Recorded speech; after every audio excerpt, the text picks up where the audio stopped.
Assalamualaikum warahmatullahi wabarakatuh. Kami dari kelompok 3 akan menyajikan presentasi yang berjudul Pemberdayaan Dewan Pendidikan dan Komite Sekolah. Sebelumnya, saya akan memperkenalkan nama anggota kelompok 3. Yang pertama, Almira Salma Rosyada. Yang kedua, Alfian Fadi Irawan. Yang ketiga, Anissa Rahmadita. Yang keempat, Dini Rahmawati. Baik, yang pertama, pengertian Dewan Pendidikan dan Komite Sekolah. Dewan Pendidikan merupakan organisasi masyarakat yang mempunyai komitmen dan loyalitas terhadap peningkatan pendidikan di suatu daerah. Sedangkan komite sekolah merupakan badan yang mewadahi peran serta masyarakat dalam rangka peningkatan mutu, pemerataan dan efisiensi pengelolaan pendidikan di satuan pendidikan.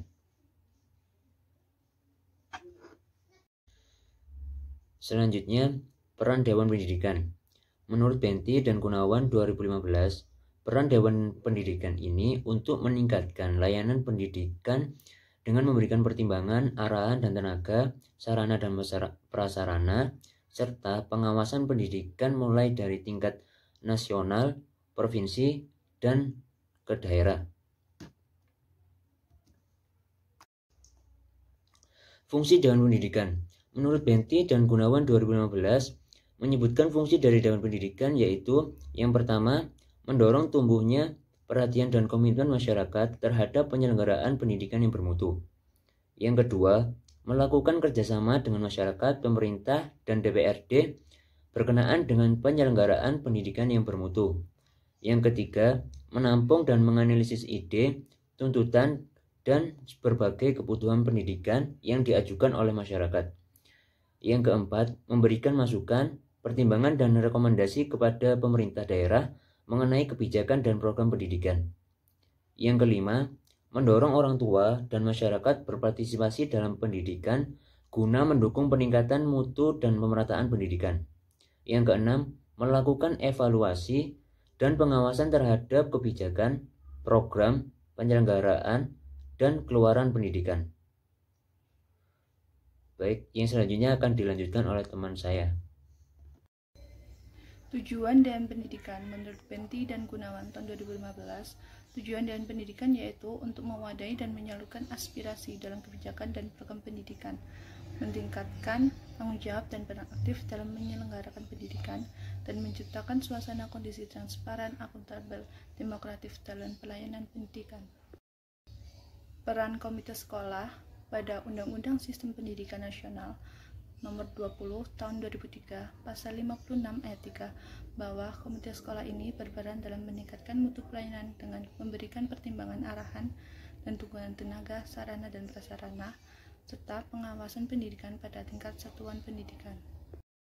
Fungsi komite sekolah menurut Endra Megiati tahun 2016 dalam Kemendiknas Nomor 4 U 2000 yaitu 1. Mendorong tumbuhnya perhatian dan komitmen masyarakat terhadap penyelenggara pendidikan yang bermutu. 2. Melakukan upaya kerjasama dengan masyarakat, baik perorangan maupun organisasi, dan pemerintah dengan menjalankan pendidikan yang bermutu. 3. Menampung dan menganalisis aspirasi, ide, tuntutan, dan berbagai kebutuhan pendidikan yang diajukan oleh masyarakat. 4. Memberikan masukan pertimbangan dan rekomendasi kepada satuan pendidikan. 5. Mendorong orang tua dan masyarakat berpartisipasi dalam pendidikan guna mendukung peningkatan mutu dan pemerataan pendidikan. 6. Menggalang dana masyarakat dalam rangka pembiayaan penyelenggaraan pendidikan di satuan pendidikan. 7. Atau yang terakhir, melakukan evaluasi dan pengawasan terhadap kebijakan, program, penyelenggaraan, dan keluaran pendidikan di satuan pendidikan. Tujuan komite sekolah menurut Benti dan Gunawan tahun 2015, tujuan komite sekolah yaitu untuk mewadahi dan menyalurkan aspirasi dan prakarsa masyarakat dalam melahirkan kebijakan operasional dan kebijakan pendidikan di satuan pendidikan, meningkatkan tanggung jawab dan peran serta masyarakat dalam menyelenggarakan pendidikan, dan menciptakan suasana yang transparan, akuntabel, dan demokratif dalam pendidikan sekolah. Selanjutnya, saya Anissa Rahmadita akan menjelaskan mengenai pembentukan Dewan Pendidikan dan Komite Sekolah.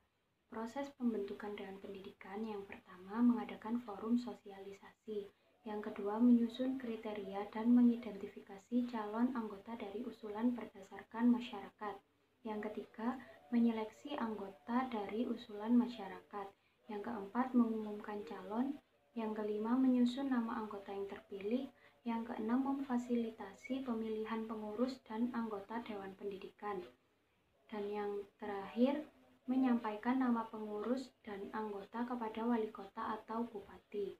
Sedangkan proses pembentukan komite sekolah, yang pertama mengadakan forum sosialisasi, yang kedua menyusun kriteria dan mengidentifikasi calon anggota dari usulan berdasarkan masyarakat, yang ketiga menyeleksi anggota dari usulan masyarakat, yang keempat mengumumkan calon, yang kelima menyusun nama anggota yang terpilih, yang keenam memfasilitasi pemilihan pengurus dan anggota komite sekolah, dan yang terakhir menyampaikan nama pengurus dan anggota kepada satuan pendidikan. Selanjutnya yaitu kedudukan dan sifat Dewan Pendidikan dan Komite Sekolah.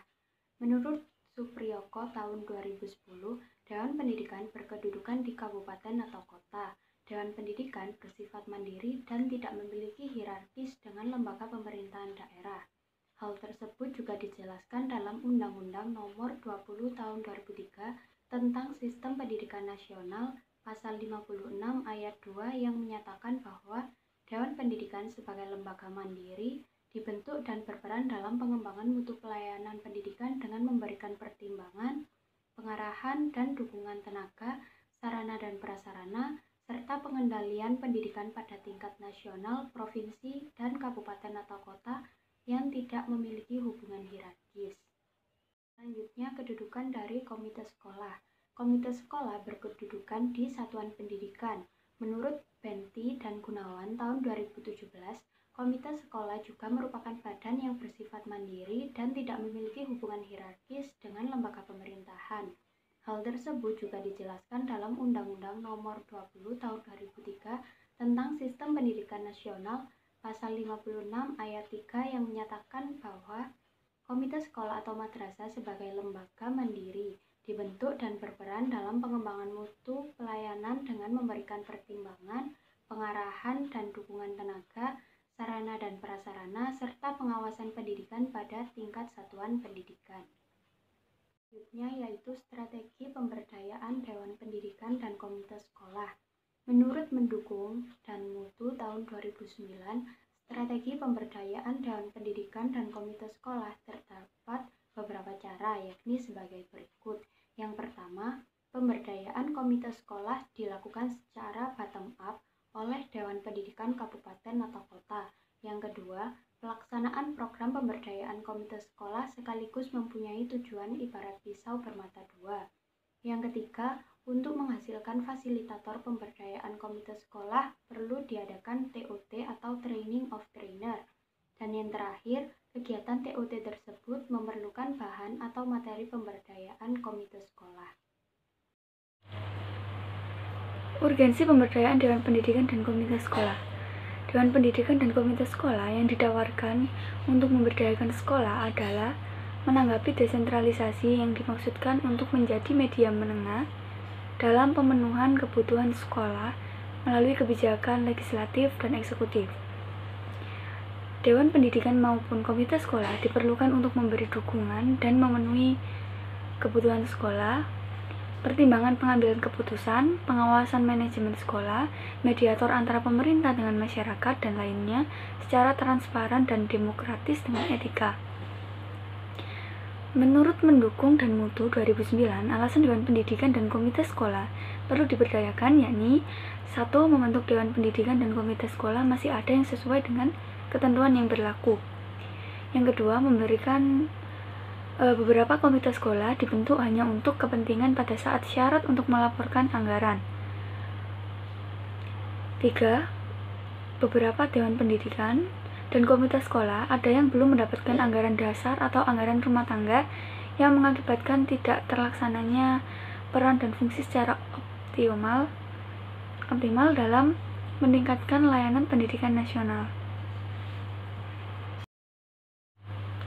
Menjalin kerjasama dengan komite sekolah. A. Menjalin kerjasama komite sekolah untuk mendapatkan dukungan dari orang tua dan masyarakat bentuk keikutsertaan orang tua atau wali murid masyarakat, misalnya dengan memberikan ide, kritik, dukungan, serta dalam pelaksanaan pendidikan. Menurut Benti dan Gunawan 2015, sekolah serta masyarakat merupakan suatu kemitraan dalam beragam kegiatan yang berhubungan dengan aspek pendidikan. Yaitu contohnya seperti 1. Sekolah dan masyarakat merupakan satu keutuhan dalam pelaksanaan pendidikan dan pembinaan peserta didik. 2. Sekolah dengan tenaga kependidikan memahami mengenai pentingnya kerjasama dengan masyarakat, bukan dalam melaksanakan pembaruan saja, namun juga dalam menerima berbagai resiko dan dampaknya, serta mencari sebuah solusi. 3. Sekolah dengan masyarakat sekitar mempunyai peran dan mengambil bagian serta bantuan dalam pendidikan di sekolah untuk meningkatkan beragam potensi secara optimal sesuai dengan harapan peserta didik. Dan yang keempat, memberi kesempatan kepada anak untuk menumbuhkan ide, gagasan, serta sebagai aktivitas yang menunjang kegiatan belajar. 5. Menciptakan situasi demokratis di rumah. 6. Mengerti apa yang telah, sedang, dan akan dilaksanakan oleh sekolah dalam meningkatkan potensi anaknya. Dan yang terakhir yaitu menyediakan sarana belajar yang layak dan sesuai dengan kemampuan orang tua dan keperluan sekolah. B. Menjalin kerjasama komite sekolah untuk melakukan perubahan-perubahan selalu terjadi sepanjang masa sekolah berkembang, artinya sekolah berubah menjadi lebih baik. Contohnya, dari tidak disiplin menjadi disiplin yang tinggi. Perubahan di sekolah selalu melibatkan seluruh warga sekolah, orang tua maupun wali murid, dan masyarakat. Oleh karena itu, untuk melakukan perubahan, komite sekolah perlu adanya dorongan dari kepala sekolah. Dan adapun fungsi dalam proses inovasi menurut Benti dan Gunawan 2015 adalah 1. Sebagai katalis, 2. Sebagai solution giver, 3. Proses helper, dan yang terakhir yaitu resource linker. Sekian presentasi dari kelompok kami. Mohon maaf apabila ada kesalahan. Terima kasih. Wassalamualaikum warahmatullahi wabarakatuh.